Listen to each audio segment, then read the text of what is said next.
کی زندگی کے دو پلر، عبادت، نماز نہ چھوٹے، نماز نہ چھوٹے، نماز نہ چھوٹے۔ میرے نبی کی زندگی کا دوسرا پلر سچائی، اخلاق، درگزر، محبت، الفت، خامند بیوی کو عزت دے، بیوی خامند کو عزت دے، ماں باپ اولاد کو عزت دیں، اولاد ماں باپ کو عزت دے۔ اپنے نبی، اگر اپنے گھروں کو جنت بنانا ہے تو نبی والے اخلاق سیکھو، اور نبی والے اخلاق کا ایک لفظ بتاؤں، وہ برداشت ہے، برداشت ہے، برداشت ہے، وہ صبر ہے، وہ صبر ہے، وہ صبر ہے۔ میاں بیوی کی لڑائی نسلوں کو برباد کر دیتی ہے۔ بیویوں پہ زیادتی مت کرو، بیویاں خامدوں پہ زیادتی مت کریں۔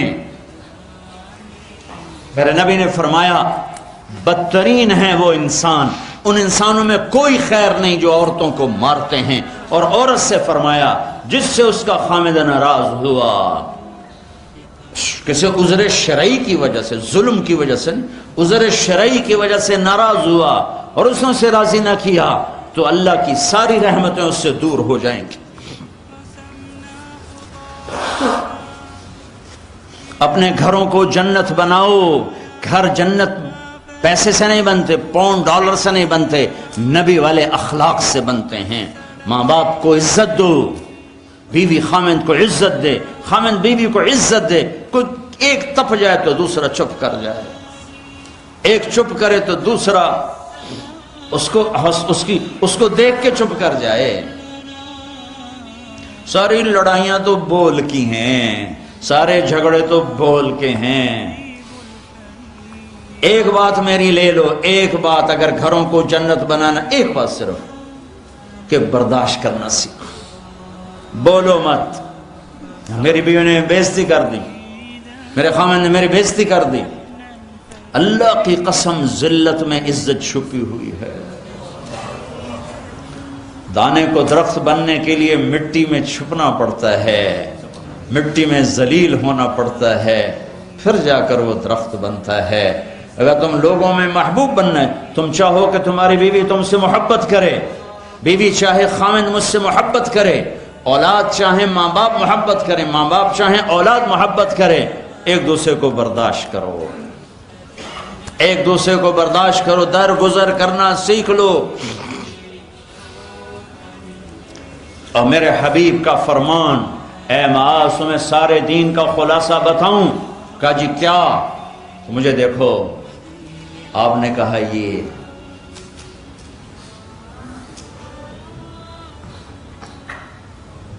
اے معاذ زبان قابو میں رکھنا۔ یہ سارا دین تو سارا دین کیا مطلب ہے؟ جو زبان پہ قابو رکھے گا سارا دین اس کا بچ جائے گا، جو زبان پہ قابو نہیں رکھے گا سارا دین ضائع ہو جائے گا۔ غصے کو برداشت کرنا سیکھو، ایک دوسرے کی تعریف کرنا سیکھو۔ کسی کی بیٹی کو بہو بنا کے گھر لائے ہو، اس سے وہ عزت دو جو اپنی بیٹیوں کو دیتے ہو۔ ایک عورت جب ماں ہوتی ہے تو وہ بچ جاتی ہے، قربان ہوتی ہے۔ وہی عورت جب ساس بنتی ہے تو اس کے اندر زہر بھر جاتا ہے۔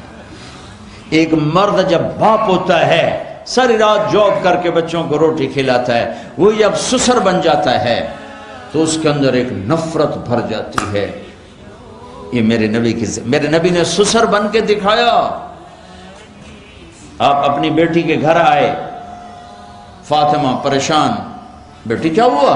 کہ میری اور علی کی لڑائی ہو گئی۔ اچھا کدھر ہے علی؟ یہ نہیں پوچھا کیوں ہو گئی، بس کدھر ہے علی؟ کا یہ باہر چلے گئے۔ آپ پیچھے نکلے، ڈھونڈا، مسجد میں سوئے ہوئے تھے، ان کو اٹھایا، ابو تراب اٹھو، یہاں یہ لقب آپ کو ملا ہے۔ گھر میں آئے اور ایسے لیٹ گئے، ادھر علی کو لٹایا، ادھر فاطمہ کو لٹایا، علی کا ہاتھ اپنی ناف پہ رکھا، پھر علی کے ہاتھ پر فاطمہ کا ہاتھ رکھا اور ان کے اوپر اپنا ہاتھ رکھا، پھر فرمایا اب دونوں میرے سامنے کہو کہ ہماری صلح ہو گئی ہے۔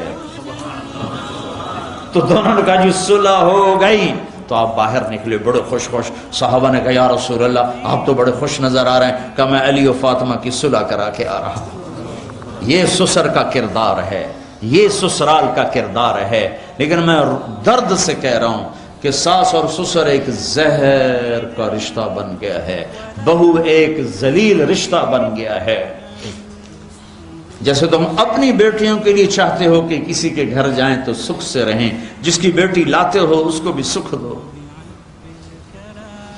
اور بیٹیوں سے بھی کہتا ہوں جس گھر میں جاؤ جاتے ہی ماں باپ سے جدا کرنے کی اسکیمیں نہ چلاؤ، بلکہ گھر کے لیے راحت بنو، رحمت بنو۔ میرے نبی والی زندگی پڑھو اللہ کے واسطے۔